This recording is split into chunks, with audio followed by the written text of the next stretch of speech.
नमस्कार। दिन भर की बड़ी खबरों में आपका स्वागत है। मैं हूं सृष्टि चौधरी। इस बुलेटिन में आज बात होगी कांग्रेस के दम से आसान हुई महागठबंधन की मुश्किल की, बीजेपी के दिग्गजों की करारी हार की। जानेंगे कि कहां जनता ने सबसे ज्यादा नोटा को दबाया, क्या राम नाम से लगेगी 2019 में नैया पार, और आखिर में बात शक्तिकांत दास की शक्ति पर उठे सवालों की। लेकिन तमाम बड़ी खबरों से पहले एक नजर सुर्खियों पर। टीआरएस प्रमुख के चंद्रशेखर राव को आज चुना गया विधायक दल का नेता। सूत्रों के हवाले से खबर, कल कुछ विधायकों के साथ शपथ ले सकते हैं केसीआर। पश्चिम बंगाल में रथ यात्रा को लेकर कल ममता सरकार के साथ बैठक करेंगे बीजेपी नेता। बैठक में बीजेपी नेता मुकुल रॉय, प्रताप बनर्जी, मुख्य सचिव, गृह सचिव और डीजीपी रहेंगे मौजूद। एनआरसी पर सुप्रीम कोर्ट ने बढ़ाई दावा करने की डेडलाइन। अब 31 दिसंबर तक एनआरसी ड्राफ्ट पर आपत्ति दर्ज करा सकेंगे लोग।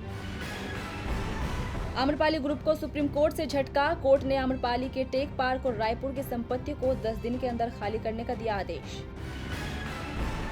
पद को लेकर उठे सवालों के बीच कल पहली बैठक करेंगे आरबीआई के नए governor Shaktikanta Das. Public sector बैंकों के सीईओ और एमडी से करेंगे मीटिंग। और तेजी के साथ बंद हुआ शेयर बाजार। सेंसेक्स 629 अंकों की तेजी के साथ 35,789 पर बंद। निफ्टी 188 अंकों की बढ़त के साथ 10,738 पर पहुंचा। सुर्खियों के बाद अब बात आज की सबसे बड़ी खबर की। मध्य प्रदेश में कांग्रेस बहुमत के जादुई आंकड़े 116 को पार नहीं कर पाई है। ऐसे में अब बीएसपी और एसपी ने कांग्रेस को समर्थन देने का ऐलान किया है। दोनों पार्टियों का कहना है कि बीजेपी को सत्ता से बाहर रखने के लिए उन्होंने ये निर्णय लिया है। इसके साथ ही बीएसपी ने राजस्थान में भी कांग्रेस का साथ देने की बात कही है। एसपी बीएसपी का ये कदम महागठबंधन की ओर इशारा कर रहा है। विधानसभा चुनाव से पहले जब मायावती और अखिलेश यादव ने मध्य प्रदेश और राजस्थान में कांग्रेस से अलग चुनाव लड़ने का ऐलान किया था, तब इसे महागठबंधन में दरार के तौर पर देखा जा रहा था। चुनाव प्रचार के दौरान भी सपा, बसपा और कांग्रेस में वाक युद्ध देखने को मिला था। लेकिन अब नतीजे सामने आने के बाद दोनों दलों ने कांग्रेस के साथ का ऐलान कर दिया है।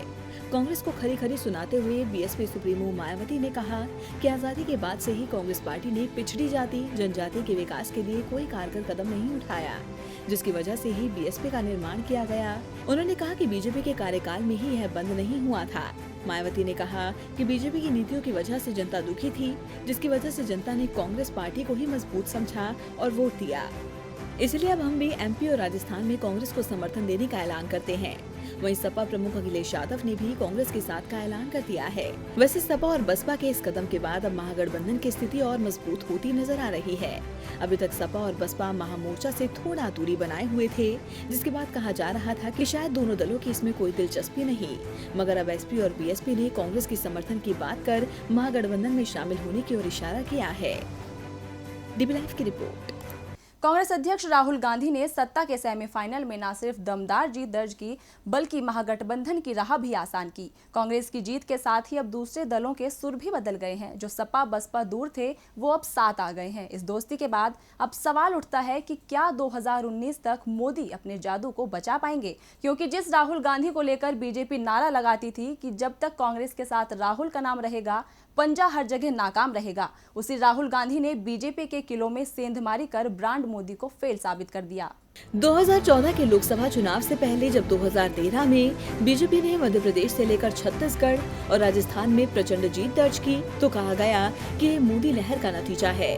2014 की जीत का ताज भी मोदी के सिर सजाया गया। इसके बाद जब जब चुनाव हुए, तब तब मोदी को ब्रांड और राहुल गांधी को फेलियर बताया गया। बीजेपी तो मोदी को जीत की गारंटी ही मानने लगी। ये नारा बन गया कि जहाँ जहाँ जाए मोदी, वहाँ वहाँ कमल खिलाए बीजेपी।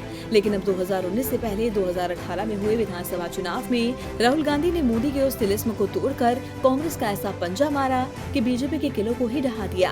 हालांकि पीएम मोदी ने भी अपनी पार्टी के प्रचार में कोई कमी नहीं छोड़ी, लेकिन वो खेवनहार नहीं बन सके। इस हार के बाद अब सवाल उठता है कि क्या मोदी लहर खत्म हो चुकी है? क्या अब राहुल गांधी ब्रांड बन रहे हैं, जिसके आगे मोदी की चमक फीकी पड़ रही है? महामुकाबले से पहले ये सवाल इसलिए उठने भी लाजमी है क्योंकि 2019 में मोदी के सामने राहुल गांधी को उम्मीदवार माना जा रहा है।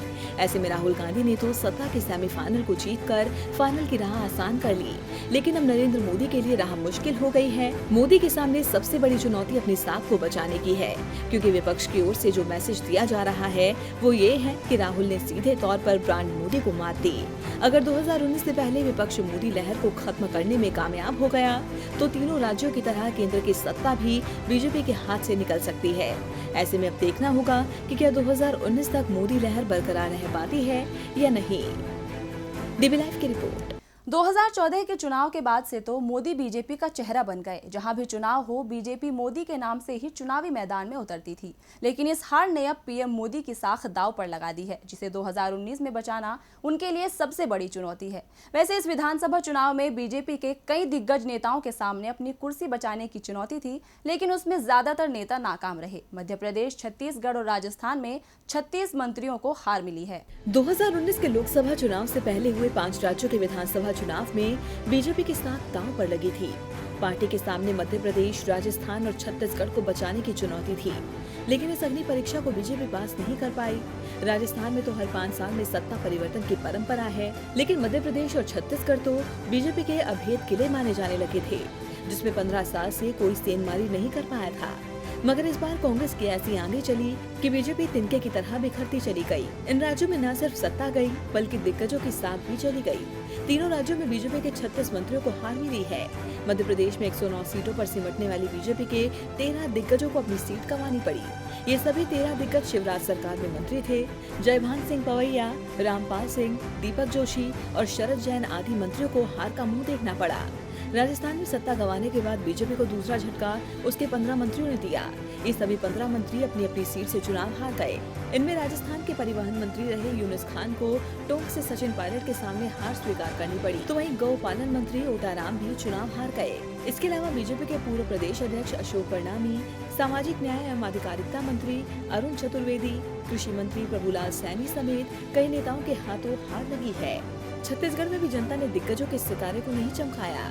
केदार कश्यप, महेश गगड़ा, दयालदास बघेल, राजेश मूणत, अमर अग्रवाल जैसे दिग्गज चुनाव हार गए हैं। ये आंकड़े बताते हैं कि जनादेश ने बीजेपी को पूरी तरह से नकार दिया। डीबी लाइव की रिपोर्ट। बीजेपी जीत के दावे करती रही, एग्जिट पोल को नकारती रही, लेकिन परिणामों ने सब कुछ खोखला साबित कर दिया। अपने तीनों राज्यों को बीजेपी गवा बैठी। वैसे इन विधानसभा चुनावों में जनता ने न सिर्फ बीजेपी को नकारा, बल्कि कुछ मतदाताओं ने तो किसी भी पार्टी पर अपना भरोसा नहीं जताया। सबसे ज्यादा छत्तीसगढ़ में जनता ने नोटा का इस्तेमाल किया, वहीं सबसे कम मिजोरम में मतदाताओं ने नोटा का बटन दबाया। ईवीएम में पार्टियों के निशान के साथ नोटा का विकल्प भी दिया जाता है। अगर जनता किसी भी प्रत्याशी को नहीं चुनना चाहती तो वो नोटा दबाकर अपना गुस्सा जाहिर कर सकती है। 2013 में जब से ये विकल्प ईवीएम में शामिल हुआ है, तब से राजनीतिक पार्टियों का खेल बिगड़ने लगा है। कई दल तो ऐसे हैं जो नोटा की वजह से सत्ता से दूर हो गए। इस बार भी नोटा ने कई दलों को चुनावी दंगल में हराया है। चुनाव आयोग के आंकड़ों के मुताबिक छत्तीसगढ़ में सबसे ज्यादा यानी 2% वोट नोटा के खाते में गए हैं। यहाँ कुल 2,82,744 लोगों ने नोटा का बटन दबाया। वहीं मध्य प्रदेश में कुल 5,82,295 मतदाताओं ने नोटा बटन दबाया, यानी 1.4% मतदाताओं ने उम्मीदवारों को नकार दिया। राजस्थान में जहां ज्यादातर मतदाताओं ने बीजेपी को नकारा, तो वहीं मतदाताओं ने नोटा का बटन भी दबाया। यहां 4,67,781 यानी 1.3% मतदाताओं ने किसी भी उम्मीदवार को तरजीह नहीं दी और उन्होंने नोटा अपनाया। कमोबेश यही स्थिति तेलंगाना में भी देखने को मिली। राज्य में नोटा के खाते में 1.1% मत पड़े। यहाँ कुल 4,67,781 मतदाताओं ने नोटा का बटन दबाया। पांचों राज्यों में से मिजोरम एक ऐसा राज्य है जहां सबसे कम लोगों ने नोटा को चुना। यहां 0.5% नोटा के पक्ष में मत दर्ज किए गए। मिजोरम में कुल 2,917 मतदाताओं ने नोटा बटन दबाया। लोकतंत्र में जनता के वोट की ताकत से ही सरकार चुनी जाती है, लेकिन नोटा के आंकड़े बताते हैं कि जनता में राजनीतिक दलों और नेताओं के खिलाफ कितना रोष है। डीबी लाइव की रिपोर्ट। इन चुनाव में किसी ने जाति को भुनाया, किसी ने हिंदुत्व को मुद्दा बनाया, किसी ने वादों से लुभाया तो किसी ने दावों पर भरोसा जताया, लेकिन जनता ने नोटा दबाकर सभी के दावों को खारिज कर दिया। ये आंकड़े बताते हैं कि लोग वादों और दावों पर नहीं, हकीकत पर भरोसा करते हैं। मंदिर और जाति से उन्हें कोई मतलब नहीं, लेकिन बावजूद इसके राजनेता केवल मंदिर को ही मुद्दा बनाते हैं। अब संसद के शीतकालीन सत्र में भी राम राग जमकर गूंज रहा है। शिवसेना ने आज राम मंदिर निर्माण को लेकर जमकर हंगामा किया। संसद के शीतकालीन सत्र में किन किन मुद्दों की गूंज होगी, इसका अनुमान पहले से ही लगाया जा चुका था। कांग्रेस रफाल का मुद्दा उठाएगी तो दूसरे विपक्षी दल किसान और बेरोजगारी के मुद्दे पर मोदी सरकार की घेराबंदी करेंगे। संसद में इस बार राम मंदिर का मुद्दा भी गूंजेगा, इसका भी अंदेशा था, लेकिन सत्र के दूसरे ही दिन शिवसेना इतनी आक्रामक हो जाएगी ये अनुमान नहीं था। आज शिवसेना ने संसद परिसर में राम मंदिर की मांग को लेकर धरना प्रदर्शन किया। हर हिंदू की यही पुकार, पहले मंदिर फिर सरकार के बैनरों के साथ 21 सांसदों ने मोदी सरकार के खिलाफ हल्ला बोला। शिवसेना के सांसद लगातार धरने के दौरान यही मांग करते रहे कि पहले मंदिर फिर सरकार होनी चाहिए। शिवसेना सांसदों का कहना है कि मंदिर की मांग को लेकर शिवसेना पिछले लंबे समय से आवाज उठा रही है। ऐसे में सरकार को अब इस पर विधेयक लाकर ठोस कदम उठाना चाहिए। शिवसेना सांसद संजय राउत ने कहा कि सरकार को इसके लिए कानून लेकर आना चाहिए। भगवान राम कब तक टेंट में रहेंगे? वहीं शिवसेना के साथ साथ बीजेपी के सांसद राकेश सिन्हा ने भी यही राग अलापा। उन्होंने कहा कि मंदिर को लेकर देश में एक बड़ा जनमत तैयार हो गया है, वह जनमत धार्मिक हितों से अलग है। वहीं शिवसेना और बीजेपी के इस राग पर आम आदमी पार्टी सांसद संजय राउत ने जोरदार हमला बोला। उन्होंने कहा कि राम के नाम पर वोट नहीं मिलेगा, काम के नाम पर वोट मिलेगा। राम मंदिर को लेकर एक बार फिर सियासत तेज हो गई है। अब देखना होगा कि इस मांग पर मोदी सरकार का क्या रुख रहता है। डीबी लाइव की रिपोर्ट। लोकसभा चुनाव से पहले बीजेपी और शिवसेना राम मंदिर के मुद्दे को भुनाने से पीछे नहीं हट रही। अब देखना होगा कि 2019 के चुनाव में पार्टी को इससे कितना फायदा होगा। लेकिन उससे पहले रुख दूसरी खबर का कर लेते हैं। बीकानेर लैंड डील मामले में रॉबर्ट वाड्रा ने कार्रवाई को लेकर जोरदार हमला बोला है। उन्होंने कहा कि पिछले 5 साल से मुझे परेशान किया जा रहा है। ईडी के अधिकारियों ने मेरे मंदिर को भी तोड़ दिया। इतना ही नहीं, उनका कहना है कि मैंने कभी कानून का उल्लंघन नहीं किया, हर नोटिस का जवाब दिया है। सोनिया गांधी के दामाद रॉबर्ट वाड्रा ने बीकानेर लैंड डील मामले को लेकर पहले ही आशंका जताई थी कि राजस्थान चुनाव को लेकर मेरे खिलाफ साजिश की जा रही है, जबरदस्ती मेरा नाम घसीटा जा रहा है। वहीं आरोपों के बीच राजस्थान चुनाव के दिन ही वाड्रा के दफ्तरों पर छापेमारी की गई। इस कार्रवाई पर कांग्रेस पहले ही आग बबूला थी कि अब वाड्रा ने भी मोदी सरकार पर इशारों में हमला बोला है। उन्होंने कहा कि ये मामला करीब 7-8 साल पुराना है, लेकिन पिछले 5 साल में परेशानी बढ़ी है। अभी तक मेरे पास जितने नोटिस आए हैं मैंने सभी का जवाब दिया। ईडी ने जो भी पूछा मैंने सही जवाब दिया। मैं भागने वाला नहीं हूँ, इसी देश का हूँ। इतना ही नहीं, उन्होंने ईडी के अधिकारियों पर तोड़फोड़ का भी आरोप लगाया। वाड्रा ने कहा कि जो भी मुझे झेलना है मैं झेल रहा हूँ, लेकिन मेरे परिवार को भी परेशान किया जा रहा है। चिंता के कारण मेरी माँ स्ट्रेस में है और पिछले 3 दिन से अस्पताल में है। मेरे ऑफिस के ताले तोड़ दिए गए और बिगाड़ दिया गया। वाड्रा के इन आरोपों से राजनीतिक पारी का और चढ़ना तय है। डीबी लाइव की रिपोर्ट। और बुलेटिन के आखिर में बात शक्तिकांत दास की शक्ति पर उठे सवालों की। आरबीआई के गवर्नर पद के लिए शक्तिकांत दास के नाम का ऐलान हुआ ही था कि अभी से उनकी नियुक्ति पर सवाल उठने लगे हैं। बीजेपी सांसद सुब्रमण्यम स्वामी ने दास के नाम पर ऐतराज जताते हुए इसे लेकर प्रधानमंत्री नरेंद्र मोदी को चिट्ठी लिखी है और शक्तिकांत दास पर कई गंभीर आरोप भी लगाए हैं। बीजेपी के राज्यसभा सांसद सुब्रमण्यम स्वामी ही अक्सर अपनी सरकार के फैसले पर सवाल उठाते हैं, मामला चाहे नोटबंदी का हो या फिर राम मंदिर का। वहीं अब उन्होंने आरबीआई के नए गवर्नर के लिए शक्तिकांत दास की नियुक्ति को लेकर ही अपनी सरकार को पत्र लिख दिया है। पीएम मोदी को लिखे पत्र में उन्होंने कहा कि शक्तिकांत दास को आरबीआई के गवर्नर के रूप में नियुक्त करना गलत है, क्योंकि दास अपने पद का गलत इस्तेमाल कर सकते हैं। उन्होंने आरोप लगाया कि शक्तिकांत दास कई कोर्ट मामलों में पूर्व वित्त मंत्री पी चिदम्बरम को बचाने की कोशिश कर चुके हैं। उन्होंने पी चिदम्बरम के साथ भ्रष्ट गतिविधियों में काफी करीबी से काम किया, इसलिए उन्हें इस पद पर नहीं रखना चाहिए। आपको बता दें कि केंद्र से विवाद के बीच उर्जित पटेल ने अपने पद से इस्तीफा दे दिया था।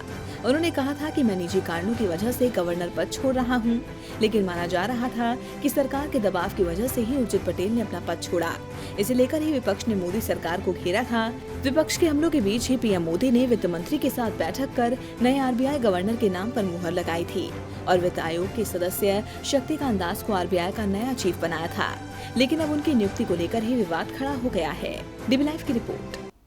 तो बड़ी खबरों में फिलहाल के लिए इतना ही। देखते रहिए डीबी लाइव। नमस्कार। हमारे चैनल से जुड़े रहने के लिए YouTube पर टाइप करें डीबी लाइव, सब्सक्राइब बटन को क्लिक करें और बेल आइकन को दबाना न भूलें ताकि खबरें आप तक पहुंचती रहें। देखते रहिए डीबी लाइव, क्योंकि यहाँ हैं खबरें लगातार।